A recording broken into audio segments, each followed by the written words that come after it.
After that, our student organizations at Northeastern, at UIC, and other universities, along with their comrades in the community, also experienced further repression. At that time, few, if any, would have imagined that Puerto Rican radicals in Chicago were on the cusp of nearly a 30-year campaign of political repression.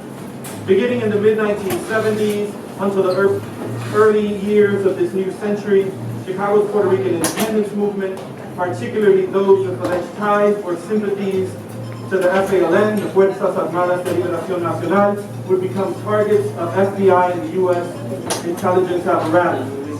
The result was ongoing and extensive and invasive surveillance, harassment, dozens of grand juries, imprisonment for non-collaboration, infiltration, slander against community leaders, and disinformation against community projects, among other tactics.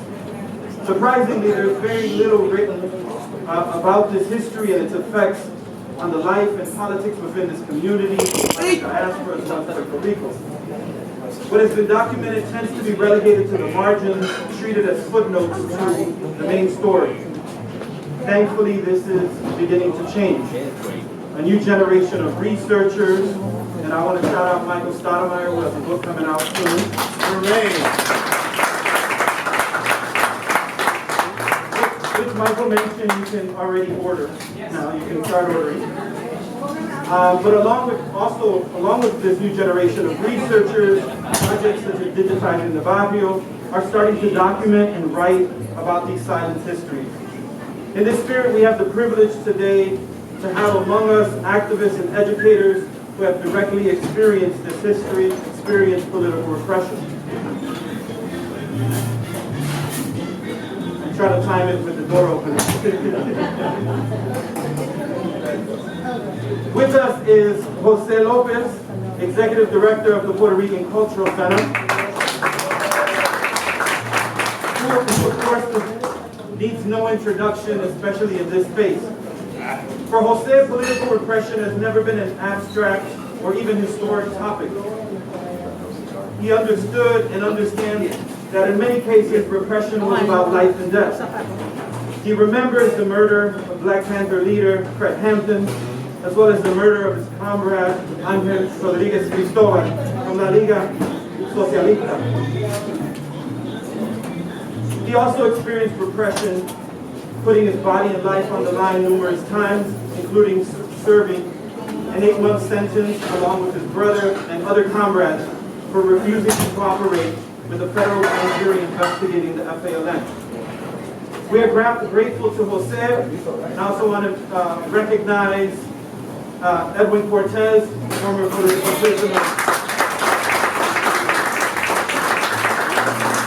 We're grateful to have this conversation and for Jose to agree to moderate the conversation with our esteemed panelists, Alejandrina Torres, Marisa Nazario, and Margaret Power, who will introduce.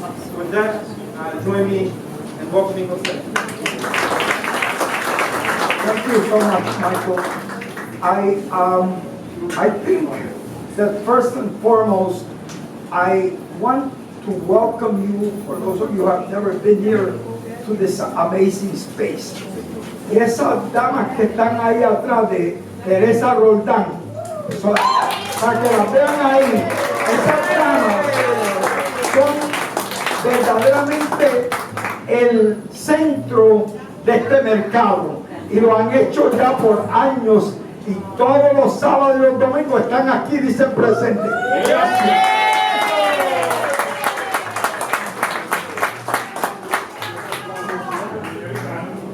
We've created in this space a sense of community that is unimaginable anywhere. People have made this a destination point. But it's a destination point for many people, like obviously these young ladies here who had to leave this community, and because we were able to create a senior building for affordable housing, are able to spend their lives right here on Paseo Boricua on Division Street.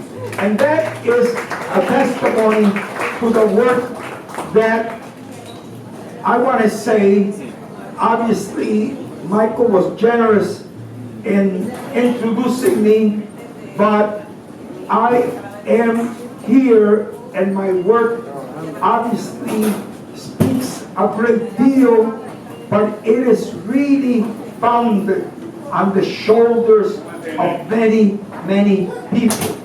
Among them was Reverend Jose Torres, a person who dedicated his